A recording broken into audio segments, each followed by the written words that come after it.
Good morning. Good morning. Good morning. I'm in my car and I'm just coming back from the gym, and I wanted to jump on here because I was thinking, what is the most important thing that you need to know about your narcissistic ex? And so, hey, Dolly. And so this is what I came up with. This is what I thought of. The number one fact that you need to know about your narcissistic ex. So here's the thing about, hi ladies. Hi, ladies. I'm just coming back from the gym, popping on here. Want to give you some info, some vital info.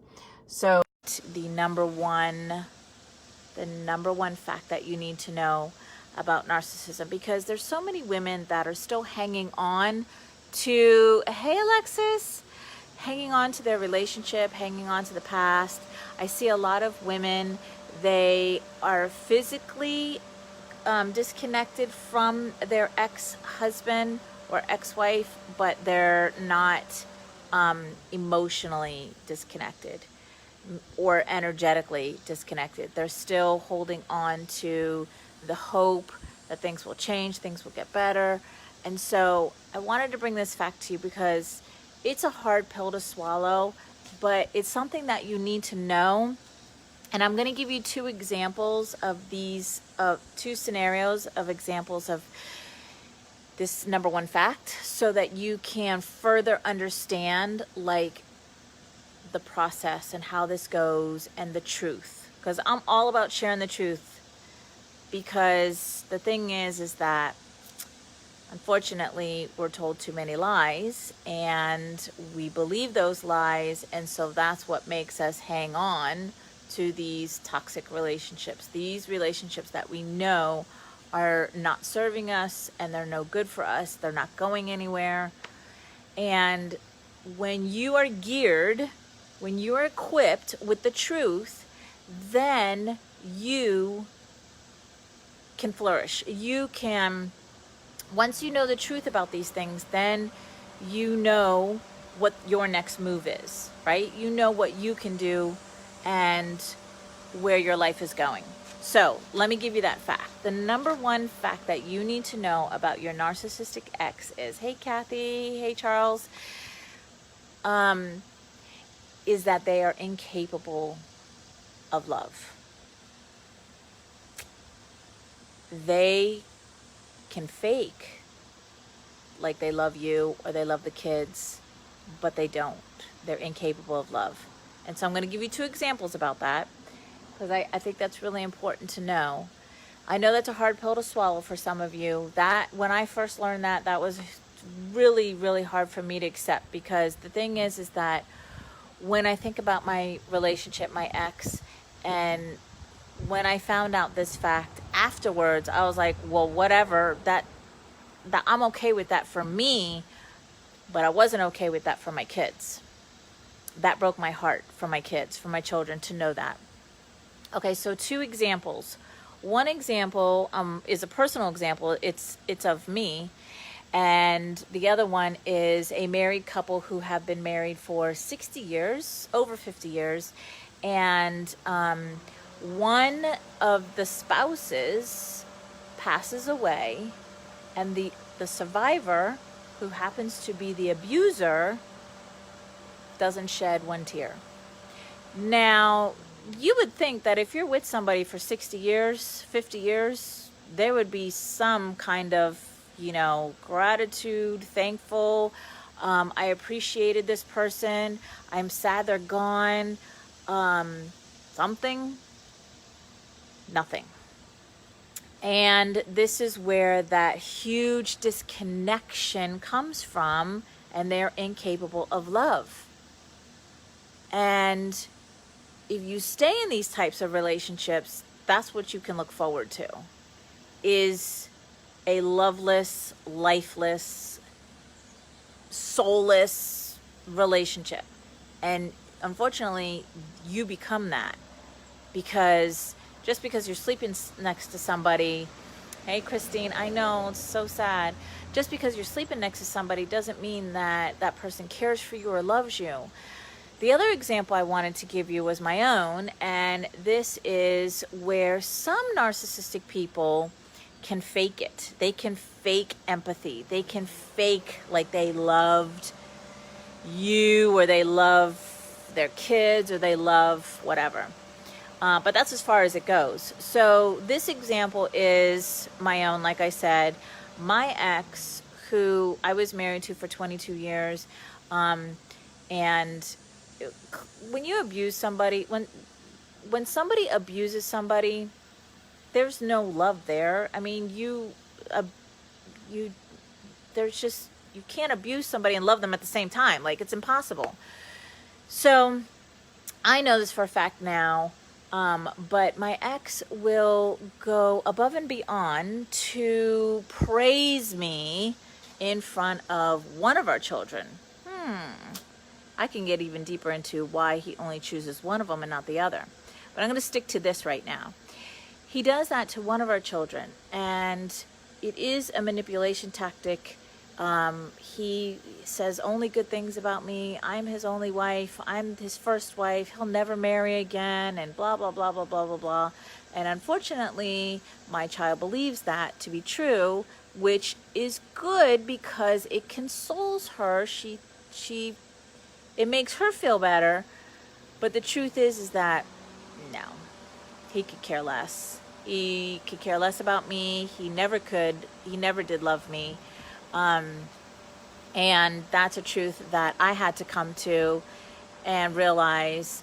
And one of the reasons why I left was because I felt like our relationship was just that, what I described before, that soulless, unhappy, just lifeless, loveless relationship. And I had finally had enough of that. And that's when I had the courage to leave. So this is the number one fact that you need to know. If you have a parent who is narcissistic, if you are married to a narcissist, if you have a sibling, if you have a best friend, if you have a coworker, if you whatever, this is a fact that you need to know so that you can, if this is a relationship type, you need to have this ammo. You can be well equipped and geared up to figure out what your next move is. Because if you're still in this relationship, maybe it's not an ex, maybe it's a current person that you're in this relationship with. Or maybe you're trying to work out a relationship with one of your siblings. Oh boy, did I do that for years and years and years. Clearly, I didn't know what I know now. Trying to make amends with my sisters and trying to make the peace, keep the peace, and let's, have a picnic. And but when you're dealing with this type of person, that's not possible. That is not possible. It will never be possible. So it's better for you to know this and have the truth versus just blindly walk around in life and think, oh, this person, I love this person, and it'll get better. And that was me. I loved my ex-husband. I was in love with him for many, many years, and I thought things would get better. I thought the more I tried, the better it's going to get. If I just act like this, or if I just do this, then things will get better. No, what ended up happening was I enabled his behavior, and his behavior got worse. And so the more that I stepped into that mother energy, the more he acted like the naughty little boy. And that's just their behavior. So Kathy says, my ex tried to conquer and divide, talking behind each of us to each other. Thanks for love. Yeah. Okay. So that's a smear. That's called a smear campaign. That's a very common behavior for narcissistic people. They will talk shit about you to so-and-so and make you look like the worst person possible, when the truth is that's who they are. And they do it against like Kathy is describing, which is for So for example, so like what Kathy is saying, that her ex would say one thing to one child and the other to the other to make them hate each other or hate the mom. That's very common. It's called a smear campaign. It's one of the typical behaviors of a narcissist. And you know, unless you know all these things, you may think that this person's just a butthead, an asshole. I mean, I thought my sister was just a bitch. We make these excuses for their behavior, and it's just better for you to know. It's better for you to have the truth, to know the truth. So if this is you and this is something that you've been through, I promise you that in order for you to get your life back, to get your confidence back, to get your self-love back, to get you back, you have to go through a healing process. There's no way that I could sit here and talk to you about all of this. Before I went through my healing journey, I would have been bawling. I wouldn't have been able to utter any of these words. I would have just been bawling my eyes out because it was too painful, it was too hurtful, it was too much of a raw wound, and I couldn't do it. But now that I have gone through my healing journey and I can sit here and talk about this with no charge, right? No charge meaning no emotion as far as like painful, hurtful, crying, all of that. And that's because of what I've been through. And that's what I do for my clients. I take them through a process of healing and understanding. Here's the other thing about narcissism. I take them through a process of understanding the other person. So I see on Instagram a lot of, it's like bashing. They're bashing the narcissist. They're evil, they're this or that. All true. I'm not saying that it's not true. Here's what I'm saying. It doesn't benefit you or me to spread hate versus understanding and actually coming from a place of love. Now, when I say that, I'm not saying love that person and try to get back with them or anything like that. What I'm saying is that the more you hate that person, the more you hate what was done to you by them, the more you hate the situation, that's an energy that you're putting on to yourself and that situation, and you're keeping that situation alive. Okay? You're keeping it, you're literally feeding it, you're breathing into it. So I don't share that stuff because I don't believe in hating the other person. I believe in understanding how this person was created and how this happened to you, and going through your healing journey. That's all part of going through your healing journey. I don't hate my ex. I don't hate what was done to me. I'm actually super grateful for it and him, because what happens is when you hate the situation or you hate that other person, you're hating a part of you, a piece of you, because that experience came to you for a reason. It wasn't an accident that that person came into your life. It wasn't an accident that you went through XYZ amount of years of that abuse. It happened for you, not to you. So if you were to hate that person and you were to hate that situation, that experience, you are hating a piece of you.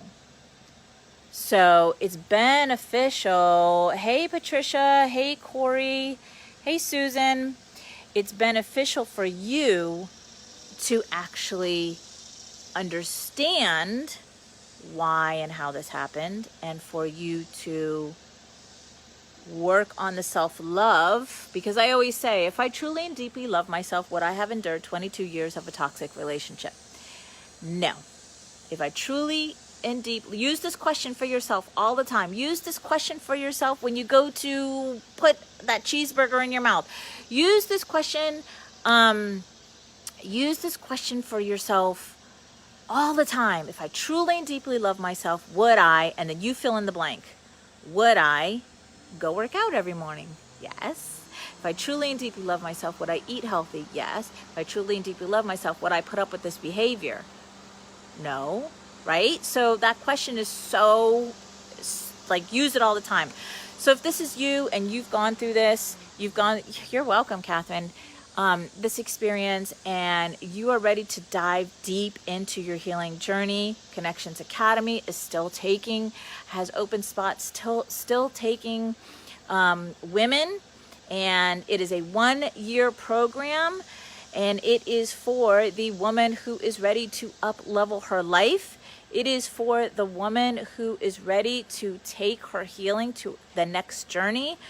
It does include 2 retreats, and the first one is May 2020. We're going to go to the North Carolina beach, where we have an Airbnb that we are going to be there for 6 nights and 7 days on the beach.